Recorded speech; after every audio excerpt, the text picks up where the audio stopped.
smart enough. Only they are nice enough to lead us to the promised land. Now, as for equality, full equality, I was just on the radio this morning in, of all places, Colorado. I did it by telephone, I didn't fly. Okay? And I used a line that I use many, many times over to try to demonstrate our true attitude toward this business of equality. I can promise you, I can guarantee you this. I will bet $10,000 as per Romney.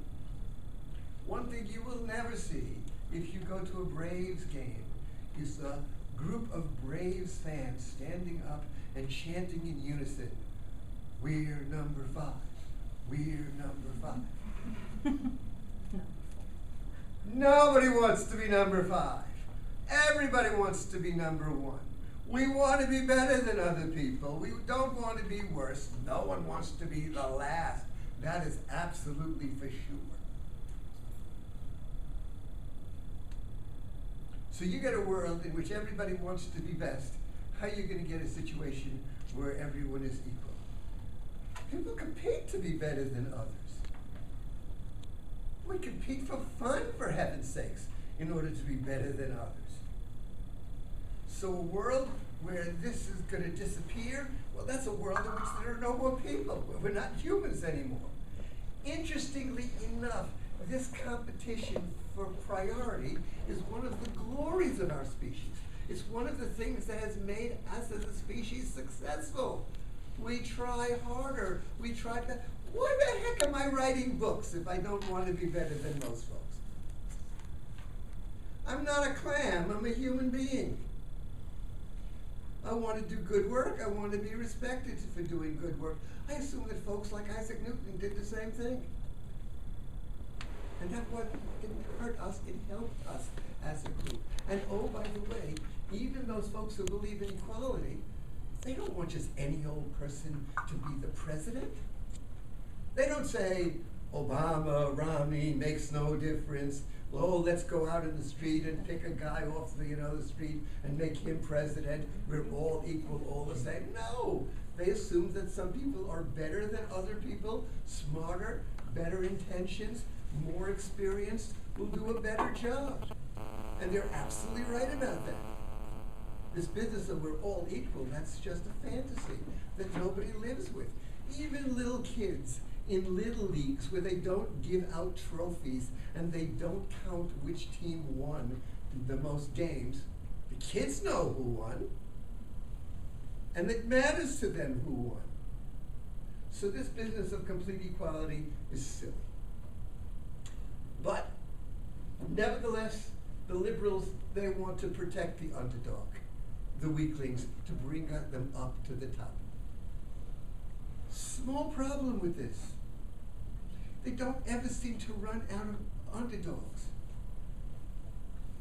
In fact, if you are an underdog, but you succeed, well, you go from being someone that they want to save to the enemy they want to cut down.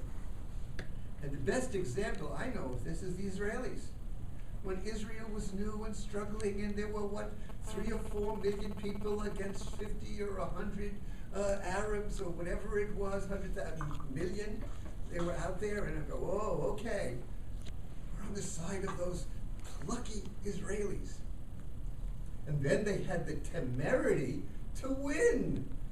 Not just once, but multiple times, the 6-Day War and the Yom Kippur War, and now they're the villains, and they're a bunch of racists, and we have to cut them down to size because now they're too good. They certainly don't need our help anymore, okay? So, you're in the United States, and you happen to get rich, you will go from a wonderful, kind person to a mean, no-good villain in the eyes of the liberals, and they will no longer be on your side, just as they are no longer on the side of the Israelis. Then they're also encouraging self-actualization. They assume that we have this inner goodness that somehow their ministrations are going to bring out, and we will all become these wonderful people. You know, this goes back to the communists, where, you know, communism was supposed to have a revolution that was followed by socialism, where people, the government, distributed the goods in the society, much as Obama wants to do now, and because ultimately nobody would own anything, and it would be to each according to their ability, to be from each according to their ability, to each according to their needs. Eventually selfishness disappears, and we're all working together harmoniously, and the government withers away because it's unnecessary, because we have all become these good people that we always were before we were corrupted by this current civilization, you know, the market economy and representative governments. No, that's bad news. But we need to, this goes back to Rousseau, I hope you understand. We're all born good, and we just have to let it come out. Only, you know, I've worked in methadone clinics, and I've seen some nasty stuff. I remember one case where I was downstairs in our clinic, and these two guys got into a bit of an argument. One of them was the pretty boy of the clinic, and the other was, let's just say, not so pretty. And before the argument was over, the one who was not so pretty took out a razor blade from his shoe and cut the other guy's face open from his eye down past his mouth. Just opened it up just like a piece of meat, okay? And I will never forget the look of glee in his eyes as he did this, because I was right there in the middle of this. And I heard what he said, and what he said to the other guy is, "You're not pretty anymore." Wonder what his real self is.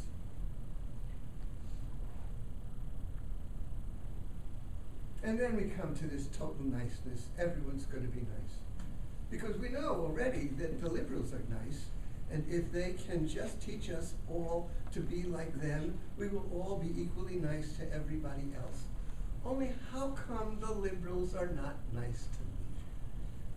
If you want to know what liberals can be like, you need to read the columns, the comments to my column in the MDJ, okay? Every week, it's the same. How could somebody as stupid as you become a college professor? You must have got your diploma out of a box of Cracker Jacks. You don't know any facts. You're just a dummy. I mean, this is week after week. Liberals, it's so nice. See, they're nice if you're weak, but if you're strong enough to resist them, then they're not so nice. That's my problem. I'm articulate, I have facts, I'm a bad guy. It's not like liberals sit down and listen to me and see whether I've got my facts together. No. It's really what happened with Romney. Oh, you made good in the debate? You're a liar. I don't need to listen to you, you're a liar. Well, I'm not sure that that works so well, and so far as I can see, this is not a dream to which I want to subscribe. It's not a dream that can come true. It's not a dream that's going to make the world a better place. Because it strikes me that the liberals fundamentally misunderstand the nature of our society and what is necessary to hold our society together. This is one of the fundamental questions in sociology. How can societies exist when we as individuals are both dangerous and selfish? Why aren't we at each other's throats? But more than that, there is a very interesting phenomenon that we take for granted that needs an explanation, and it's this. As recently as 10,000 years ago, every human being, and there are maybe 2 million in the entire world at the time, every human being was a hunter-gatherer. They lived in these tiny little communities of between 100 and 150 people. Everybody knew everybody else. This is the kind of society for which we evolved. These tiny little face-to-face, very personal groups. And yet here we are. Sociologists call the small groups a Gemeinschaft society. We live in a Gesellschaft society, a mass society. Millions of people, not only living with millions of strangers, but dependent upon these strangers for our survival. We don't run for ourselves. Other people provide our food and clothing and shelter and what have you. Now, it used to be in the old days, these little groups, when a stranger came across the mountain, you killed him. You didn't trust him, you killed him. Well, we are side by side with strangers and we don't kill them. We don't know them. We don't know whether they're dangerous or not dangerous. We get to get along anyway. How did this happen? This requires an explanation. Sociologists have been working on this for a long time, trying to figure out how is this possible. We know it's possible. We see it. It's here. But what mechanism makes it so? Now, I'm going to give you a theory. I want to point out that this transition has occurred to no other large animals. None. We see it in social insects, but it's a very different way from us. Certainly chimpanzees, who lived in little bands 100,000 years ago, still doing it. We're very unique in this respect. So what is it? What's the glue? Now, I'm going to, small digression. What I'm going to demonstrate now is not proof of anything. It's a metaphor, just an example to try to put this into perspective for you. Physicists talk about 4 kinds of forces holding the world together. There's gravity that holds the universe together. There's electromagnetism, and that's part of the outside of atoms. And then there are 2 forces holding the nucleus together, the so-called strong and weak nuclear forces. Now, it might be supposed that of these forces, gravity has to be the most powerful because it holds the universe together. And the nuclear forces are operating over a very, very short distance. But that's wrong. The nuclear forces are much stronger. The weakest of the forces is gravity. And so here comes my little demonstration, okay? All right, you ready for this? Okay, here we go. Now, do you see what happened? No, you didn't see that. Well, I'll try it again. You maybe had your eyes closed. Okay, ready, set, go. All right, happened again. What happened? Gravity was defeated. I held up my keys. I let go of my keys. Gravity took over. They fell, but they did not keep falling to the center of the earth. They were stopped. And what stopped them? Well, there were electrons on the atoms of the key and electrons on the atoms of the floor. And when these came into close proximity, they repelled one another, and the power of that repulsion was great enough to overcome gravity.